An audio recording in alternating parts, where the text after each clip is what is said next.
Hola a todos, soy Mónica Hacha, dietista, nutricionista y tecnóloga de los alimentos.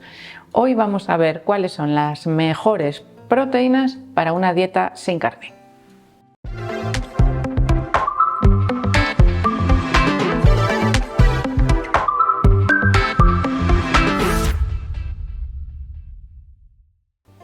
Cuando hablamos de una dieta sin carne, así con ese título tal cual, si lo entendemos, vamos a decir, sin hacer interpretaciones, podemos pensar que solo retiramos la carne de la dieta. Pero realmente, cuando se habla de las dietas sin carne, en general, se suele hablar de dietas vegetarianas y veganas. Pero, evidentemente, a veces no llegamos al extremo de eliminar todos los alimentos de origen animal y nos podemos quedar también en pasos intermedios. Es decir, yo elimino la carne, pero me quedo, por ejemplo, con el pescado y con el marisco. O elimino toda la carne, todo el pescado, pero me quedo, por ejemplo, con el pollo o con los huevos. Variedad de patrones alimentarios hay infinitas y a veces generalizar pues es un poquito difícil porque nos podemos quedar cortos en algunas recomendaciones, así que voy a aprovechar también este vídeo pues para daros unas pistas de cómo mejorar el aporte de proteínas dependiendo de el límite al que lleguemos retirando esos alimentos de origen animal. ¿Por qué? Porque los alimentos de origen animal son los que nutricionalmente nos aportan proteínas completas y además con mayor facilidad. ¿Por qué? Porque son más biodisponibles. Es decir, mi cuerpo aprovecha esas proteínas, bueno, en realidad los aminoácidos que absorbe con mayor facilidad que si las utilizamos, esas proteínas de origen vegetal. Y se suele calcular que si, imaginaros, voy a poner cifras al azar. Imaginaros que yo tengo que consumir 100 gramos de aminoácidos, de proteínas al día para conseguir esos aminoácidos. Pues en el caso de una dieta exenta de productos o de alimentos de origen animal, esos 100 gramos serían más por esa biodisponibilidad. Pues podríamos decir 125, 150 gramos de proteínas. Necesito aumentar la cantidad de proteínas que obtengo en la dieta. De ahí la importancia de conocer perfectamente qué alimentos me proporcionan esas proteínas cuando no consumo alimentos de origen animal. Y aquí vamos a empezar, como os he dicho, un poco escalonadamente. ¿Vale? Yo reduzco la cantidad de alimentos de origen animal, elimino la carne, pero me quedo con pescado. ¿Qué ocurre? Aquellas personas que se quedan solo con el pescado, podríamos decir que es una dieta flexitariana, no suelen consumir pescado a diario, sino que lo dejan 2 o 3 días a la semana. Y el resto de los días podríamos decir que hacen una dieta más o menos vegetariana, a veces con inclusión de derivados lácteos como el yogur, el queso y los huevos. ¿Vale? ¿Tenemos suficiente aporte de proteínas? Pues igual no. Habría que valorar, por supuesto, porque si esos días vegetarianos o veganos dentro de ese patrón alimentario flexitariano no incluyen suficiente cantidad de proteínas, probable que el total sea escaso. Si yo hago una restricción mayor, dietas vegetarianas o dietas veganas, entonces ese aporte de proteínas vegetales, es extremadamente importante si yo quiero conseguir ese aporte mínimo del 0,8 gramos por kilogramo de peso de proteínas que nos recomienda la Organización Mundial de la Salud, que se queda bastante escaso para aquellas personas que tienen cierta actividad física diaria y muy escaso para las personas que realizan ejercicio físico, que debería ser al menos de 1,6, es decir, el doble de lo que nos recomienda la Organización Mundial de la Salud, que podríamos decir que es adecuado para una persona con un estilo de vida sedentario, que es lo que tenemos que resolver también, porque debemos incluir el ejercicio físico o al menos la actividad física en nuestro día a día. Así que vamos con esos alimentos que nos ayudan a aumentar la cantidad de proteínas de la dieta. En primer lugar tendríamos las legumbres. Las legumbres, dependiendo de la variedad, nos aportan alrededor de entre un 20 y un 25% aproximadamente de proteínas cada 100 gramos de legumbres.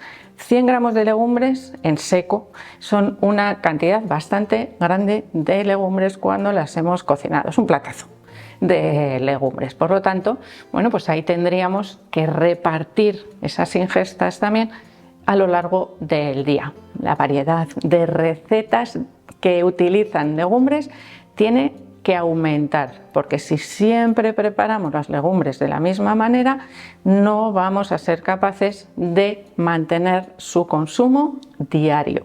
Que las legumbres en las personas que reducen la cantidad, vamos a decir carne, pero realmente me refiero a alimentos de origen animal, deberían estar presentes a diario y en varias ingestas a lo largo del día para conseguir ese mínimo de proteínas. Por lo tanto, son imprescindibles en la dieta de las personas que llevan un patrón alimentario vegano y, por supuesto, también vegetariano, incluso en los flexitarianos que incluyen algún tipo de pescado, por ejemplo. Bueno, vamos con el siguiente alimento.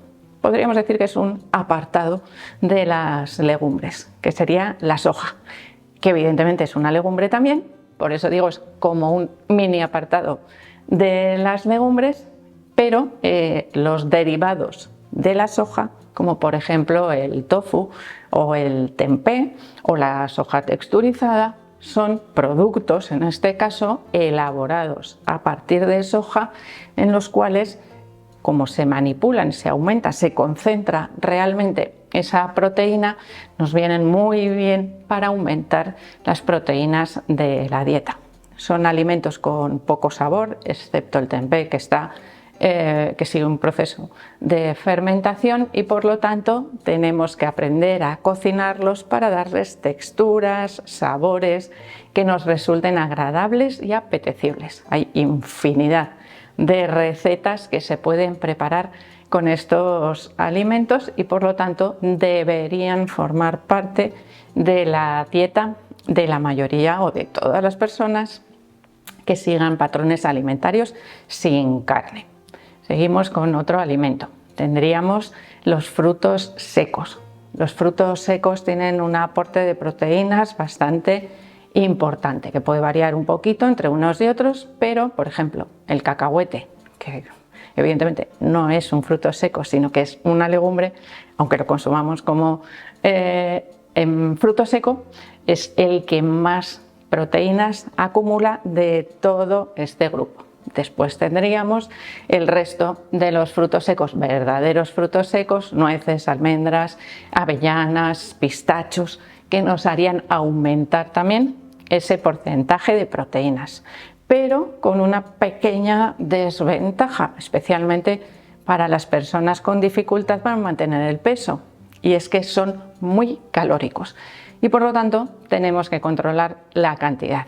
Algo que no ocurre, por ejemplo, con el caso de las legumbres, que son muy poco calóricas, bueno, mejor dicho, sus calorías totales van a depender del resto de ingredientes que vayamos a incluir a la hora de preparar las legumbres. Lo mismo aplicaríamos también a la soja y a sus derivados.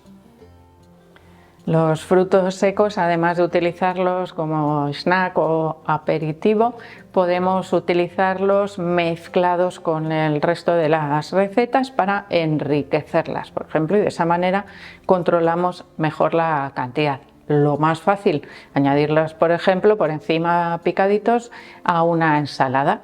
¿Cómo podemos utilizarlos de otra manera? Pues enriqueciendo, por ejemplo, un batido, un smoothie o unos copos de avena mezclados con una mantequilla de frutos secos, pero siempre, como os digo, controlando la cantidad para no pasarnos de la energía que cada uno de nosotros tenemos como nuestros propios requerimientos en función de nuestro estilo de vida.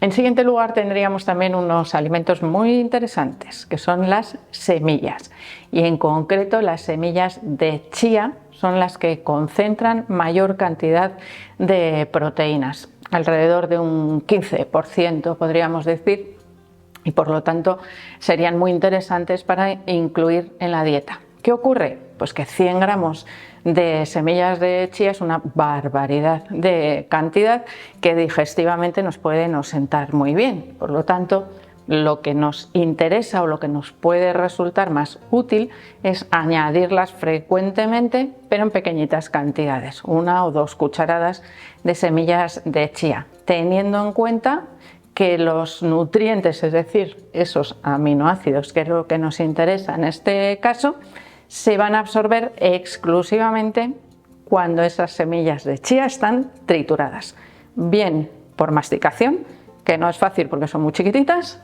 o bien porque las trituramos a la hora de introducirlas en alguna receta.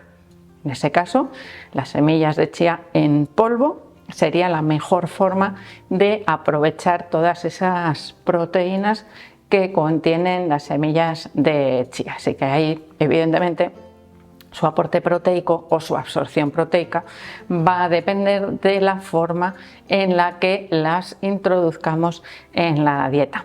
Cuando están enteritas es muy difícil masticarlas, como os digo, y por lo tanto muchas de ellas pasan intactas a nuestro sistema digestivo, no se absorben, tienen otras funciones, también muy beneficiosas, no penséis que son absurdas cuando las consumimos enteras. Mejoran el tránsito intestinal, previenen el estreñimiento, tienen una alta sensación de saciedad, lo que igual puede ayudar a mejorar también el peso, la ingesta de otros alimentos, que también resultan muy beneficiosas. Y el resto de los alimentos de origen vegetal, cereales, frutas y verduras, no penséis que no contienen proteínas, que sí que las contienen, pero en menor proporción, y lo que van a hacer es ir complementando al resto de los alimentos proteicos, que serían estos de los que hemos ido hablando a lo largo de todo el vídeo. Por lo tanto, es muy importante también incluir las verduras, las frutas en nuestro patrón alimentario. También los cereales, porque se encargan de complementar los aminoácidos que obtenemos de legumbres, frutos secos y semillas principalmente. Así que espero que el vídeo os ayude a mejorar vuestra dieta, mantener un suficiente aporte de proteínas. Es fundamental para tener un buen estado de salud y para preservar, para mantener la masa muscular, y otros elementos de nuestro cuerpo que también necesitan aminoácidos, como pueden ser las enzimas, por ejemplo, enzimas digestivas y algunas hormonas de naturaleza proteica. Así que espero que le deis al like del vídeo, no dejéis de suscribiros al canal y espero seguir viéndoos a todos en los próximos vídeos.